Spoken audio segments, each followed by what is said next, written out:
Bismillahirrahmanirrahim. Assalamualaikum warahmatullahi wabarakatuh. Waalaikumsalam warahmatullahi wabarakatuh. Alhamdulillahirabbil alamin.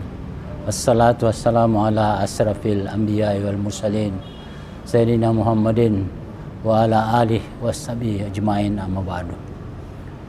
Saudara-saudara jemaah Jamiatul Khair dan warganet dimanapun Anda berada saat ini, kembali kita dalam kajian tafsiriyah surat Al-A'la. Surat ini ada 19 ayat, namun kita bahas 8 ayat dulu ya. 8 ayat. Bismillahirrahmanirrahim. Iqra bismi rabbikal ladzi khalaq. Khalaqal insana min 'alaq. اقرأ وربك الأكرم الذي علم بالقلم علم الإنسان ما لم يعلم كلا إن الإنسان ليطغى أن رآه استغنى إن إلى ربك الرجعى. Kami minta teman-teman bisa memberi tafsir-tafsir sesuai dengan pengalamannya dan juga bacaan-bacaannya. Mungkin ada yang mulai pertama, tafadhol. Bismillahirrahmanirrahim. Assalamualaikum warahmatullahi wabarakatuh. Waalaikumsalam. Iqra bismi rabbikal ladzi khalaq. Bacalah dengan nama Tuhanmu yang menciptakan. Maksudnya menciptakan barangkali di sini seluruh isi langit dan bumi ya. Tapi yang di sini yang di intinya di sini adalah manusia ya, umat manusia. Dan Iqra ini ditujukan kepada Nabi Muhammad, dan sekarang ini barangkali penciptaannya adalah kita umatnya. Jadi kita umatnya mulai dari segumpal darah, kemudian menjadi daging, lalu diisi roh, kemudian lahir ke dunia. Gambarannya sekarang kita, anak-anak kita ini mulai dari bayi disekolahkan dengan TK, dengan ibtidaiyah, sanawiyah, sampai aliyah, dan kemudian perguruan tinggi. Gambarannya di situ barangkali. Jadi kalau kita lihat dari ayat ini sampai kita kembali sampai di ayat 5 tadi itu, kepada Tuhan mula kamu dikembalikan. Kira-kira gambarannya situ. Terima kasih. Untuk sementara, Assalamualaikum warahmatullahi wabarakatuh. Bismillahirrahmanirrahim. Kalau kita menyimak dari peristiwa-peristiwa turunnya ini surah ini menggemparkan, karena Rasulullah setelah menerima itu kembali ke rumah merasa gemetar. Waktu disuruh sama malaikat Jibril membaca ini, mereka sama sekali tidak mengerti apa yang disampaikan oleh malaikat Jibril. Jadi menurut saya surah ini mempunyai makna yang sangat besar terhadap manusia, karena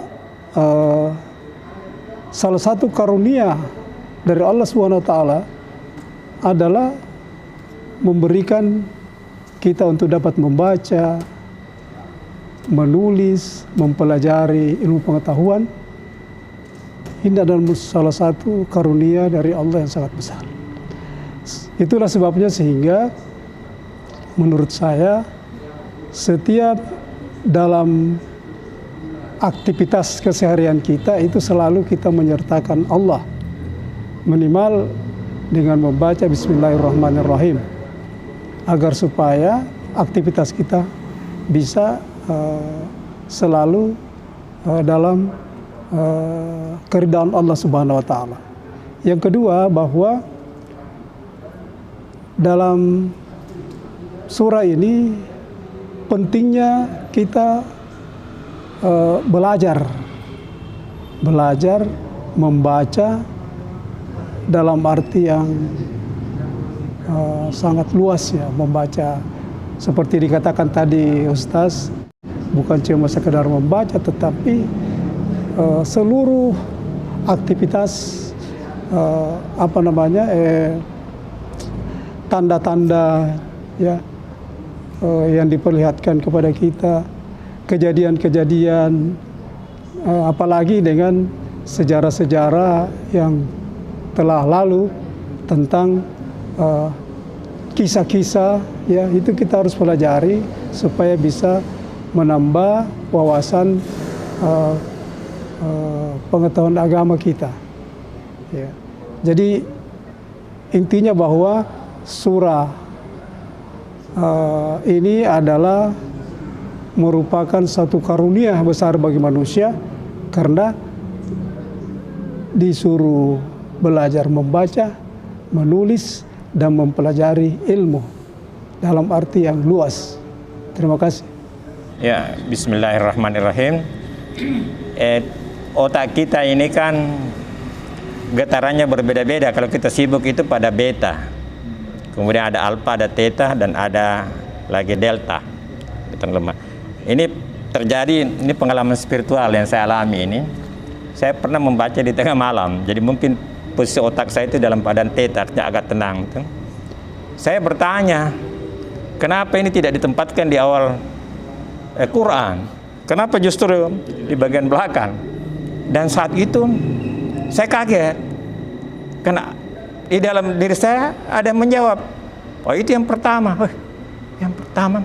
Padahal itu dari diri saya, tapi seakan-akan ada bisikan. Oh, terbuka saya punya pikiran, inspirasi.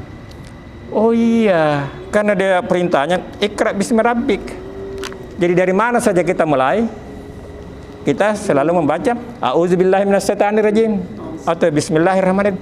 Oh, dimulai dengan artinya apa? Menjawab. Jadi Iqra itu kita menjawab. Jadi begitu kita buka ini, kita menjawab perintah pertama, Iqra, merespon. Kemudian kita baca A'udzubillahi minasyaitonirrajim, Iqra bismi rabbik. Wah, rupanya dan itu berkembang. Oh, rupanya ini bukan ciptaan Muhammad, karena kata-kata itu begitu tepat. Bayi yang lahir itu pertama-tama dia membaca, tapi dia membaca dengan perasaannya, memahami keadaannya. Ketujuan membaca itu adalah memahami. Makanya di radar itu dia bilang, do you read me? Di pesawat itu, do you read me? Artinya kau memahami posisiku. Nah, ini pernah saya tanya sama profesor dokter lagi, Pak, apa yang pertama dilakukan oleh sang bayi kalau dia lahir? Dia bilang menangis. Sesuai pengalamannya sebagai dokter, profesor. Saya bilang begini, Prof, yang pertama dia lakukan adalah membaca. Karena dia berada di rahim ibu yang empuk, yang enak itu, kemudian lahir, dia rasakan berbeda. Jadi menangis adalah hasil bacaan. Nah, itu berkembang itu terus. Oh, itu luar biasa nih kata-kata Iqra. Nah, pernah saya tanya, saya punya mahasiswa di UIN.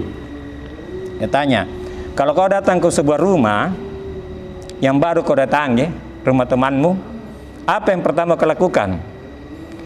Dia bilang mengetuk pintu. Adanya begitu. Ada juga yang bilang salam. Salam bukan. Yang pertama kau lakukan adalah melihat di mana pintunya. Itulah iqra'ah, itulah membaca. Oh ya itu, oh masya Allah. Jadi ini ya. So everything you do, we start by reading, by paying attention around you. Jadi segala sesuatu yang kau lakukan sebenarnya adalah membaca situasi apa. Luar biasa ini. Jadi oh saya paham. Ya, jadi saya paham. Oh jadi itulah berkembang itu dari inspirasi ketika saya baca Quran di tengah malam. Rupanya itu memang kalau kita baca di tengah malam itu memang itu dikatakan kuat ya, itu ada dalam dinyatakan itu memberikan kesan yang dalam ya, karena kita berpikir tenang. Itulah inspirasi. Itulah tadi Pak Musi itu alamal insana malam alam, tidak ada bil kalam di situ. Bil kalam itu dimaknai dengan media. Ada melalui guru, ada melalui media televisi, radio, sekarang ini dengan alat HP. Itu bisa dianalogikan bil kalam. Tapi dilanjutkan alamal insana malam alam. Yang dia tidak ketahui, tidak ada bil kalam di situ, tidak ada media. Jadi Allah bisa saja memberikan inspirasi, pengetahuan tanpa melalui media. Nah, orang sebutnya dengan ilmu ladunna ya, itu terjadi pada momen-momen tertentu ya, karena memang ilmu itu dari Tuhan dan makanya kita bisa bangga. Apa yang kita ketahui itu karena orang lain kasih tahu kita atau karena memang Allah mengizinkan kita ketahui. Ya, saya kira itu Pak Mel. Makasih.